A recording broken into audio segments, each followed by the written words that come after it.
for our granddaughter, Leela Palmer, Scarecrow Pete by Mark Moulton. One sunny summer afternoon, as I worked in my garden, I heard a voice say, "Hello, friend." And I said, "Beg your pardon?" I looked, but there was no one else among the squash and corn. I thought perhaps I need a rest. I've worked since early morn.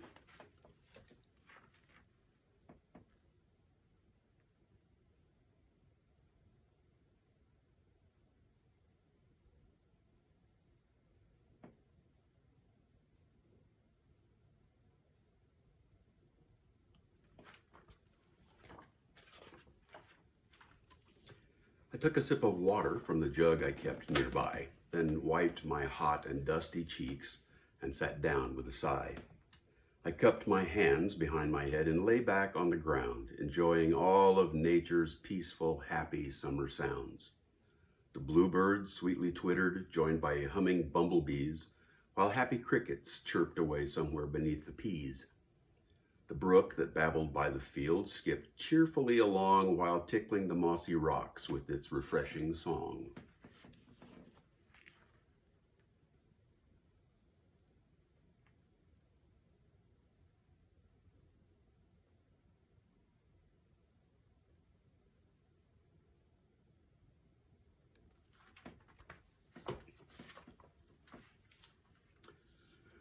"Oh, what a day," I murmured as I gazed up at the sky. "Why, yes, it's a perfect day," I heard someone reply.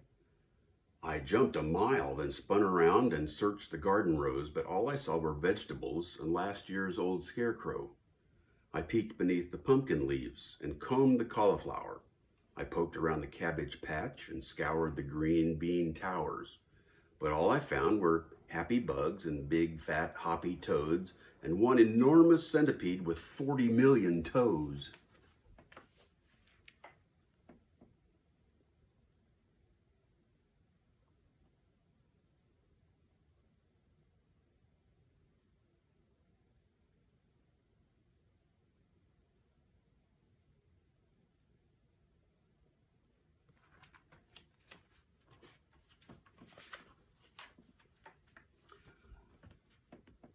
Come out wherever you are," I pleaded loud and clear.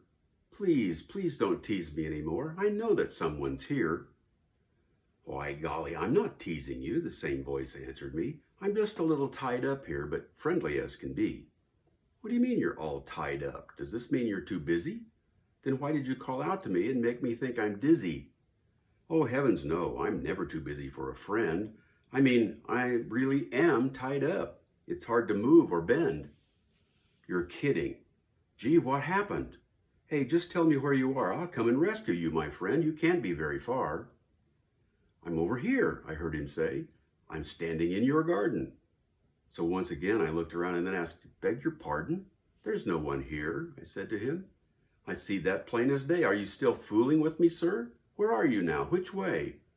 Let me think. "Just walk straight through the Brussels sprouts, go past the salad greens, then take a left before the corn and turn right at the beans."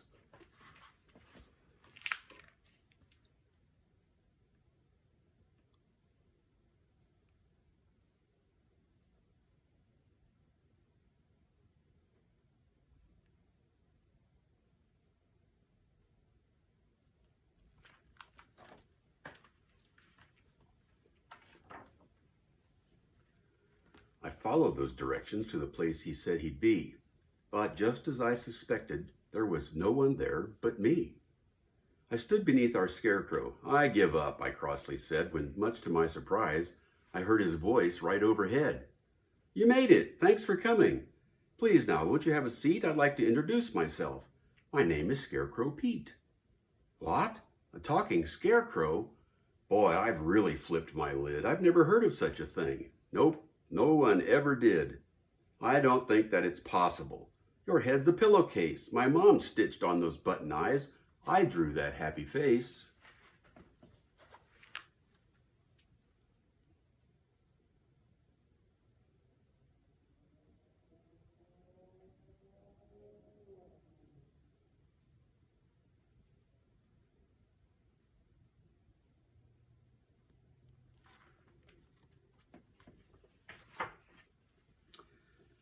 Why, yes, and let me thank you. I remember that fine day, and what a most attractive smile you gave me, by the way. What? Oh, sure, you're welcome. Glad you like it. I just drew it on with crayon, but really, who am I talking to, a scarecrow or a man? Well, let me ask you, does it matter? In the long run, in the end, as long as we are both content to be each other's friend. You're right, I said. I guess it really doesn't matter, not one bit. So I climbed on a bale of hay, deciding that I'd sit. Now this is nice, said Scarecrow Pete. A beautiful, fine day, a brand new friend to talk to, and my belly full of hay. A brand new friend? Do you have more? I asked my Scarecrow Pete. If you are always tied up here, how do you ever meet? That's easy.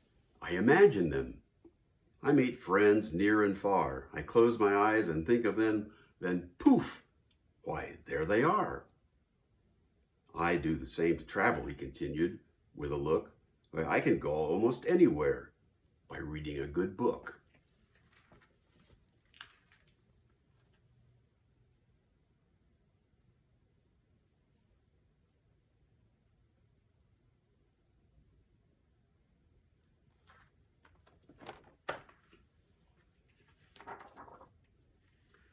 A book, I said.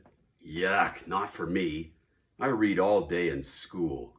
It's summer now. Who wants to read? I think it's for old folks. Old fools.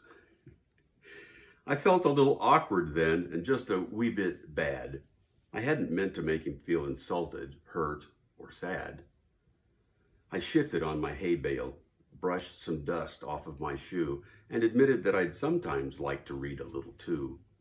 You do? He cried. Boy, that's just great. Say, would you read to me? There are several books to choose from in the suitcase at my knee.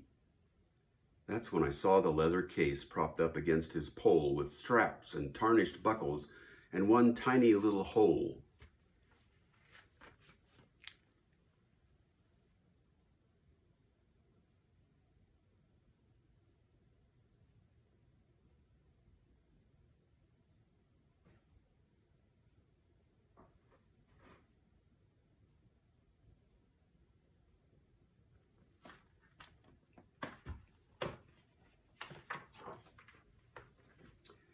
I remembered Mom had put it there. She said it had a look, but it kept blowing over, so she filled it with old books. Frankly, Dad and I had thought it looked a little strange, but Mom said even scarecrows like to travel for a change. So I hopped down to open it, still feeling like a fool, because I'd agreed to read a book in summer, out of school. The case smelled slightly musty, but the books inside were dry. I looked at Pete and thought I saw a twinkle in his eye. Zowie, what a treasure! Now, what book will you read first? This is so exciting that I'm just about to burst.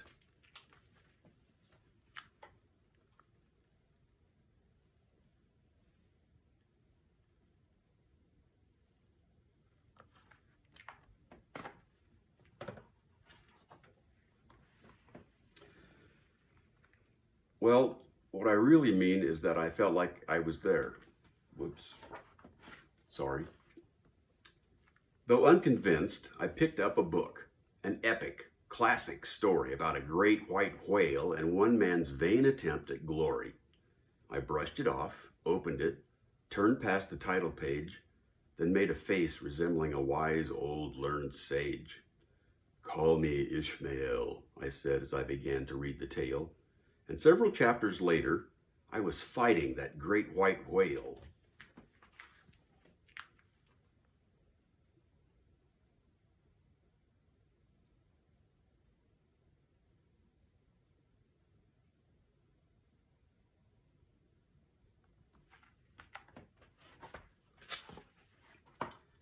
Well, what I really mean is that I felt like I was there, sailing on that whaling ship with salt spray in my hair. I'd never felt like this before, but that was all it took. If reading made me feel this way, I knew that I was hooked. We finished Moby Dick and then discussed it in detail, concluding that our sympathies lay with the poor white whale. I grabbed another book from Pete's old battered leather case, began to read, and soon we landed in another place. We found ourselves upon the shore of magic Neverland, with friends named Wendy, Michael, John, and one named Peter Pan.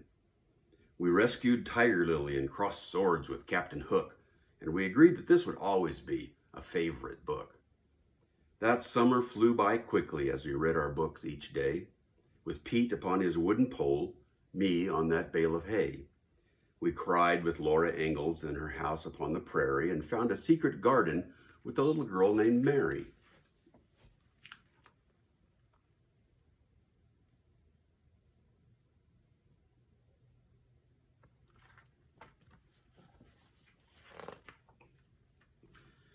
We met a girl from Kansas and 3 friends I think you'll know, the Lion and the Tin Man and Pete's favorite, the Scarecrow. We followed a white rabbit with a pocket watch and fob and had a conversation with a snowman named Just Bob.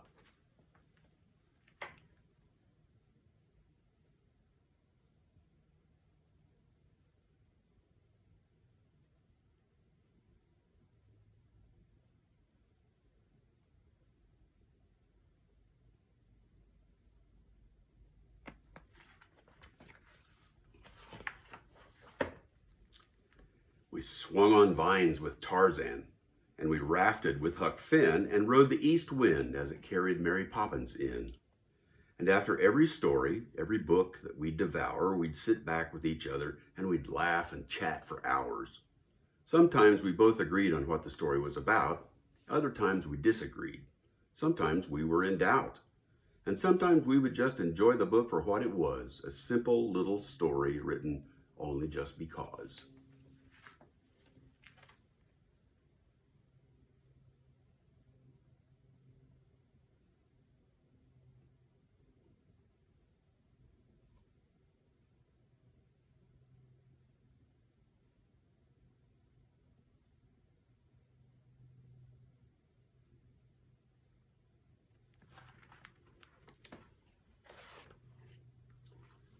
But all the time, we both enjoyed each day we spent together, reading in our garden in the warm and sunny weather.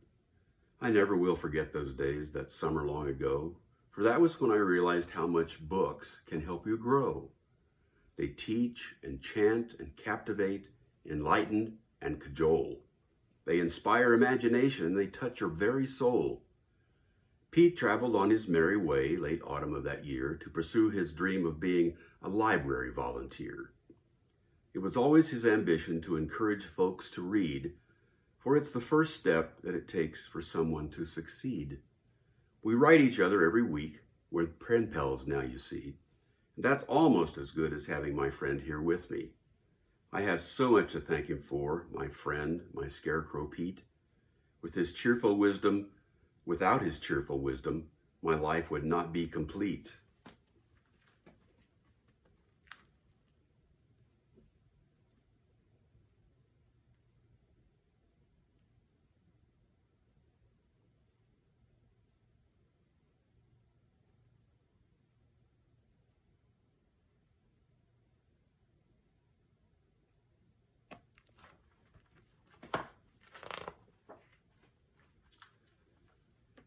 You can do anything, meet anyone you please, travel anywhere you like, and do it all with ease. Just find a place that's comfortable, a nice, warm, cozy nook, and lose yourself among the pages of a favorite book. Thanks for listening.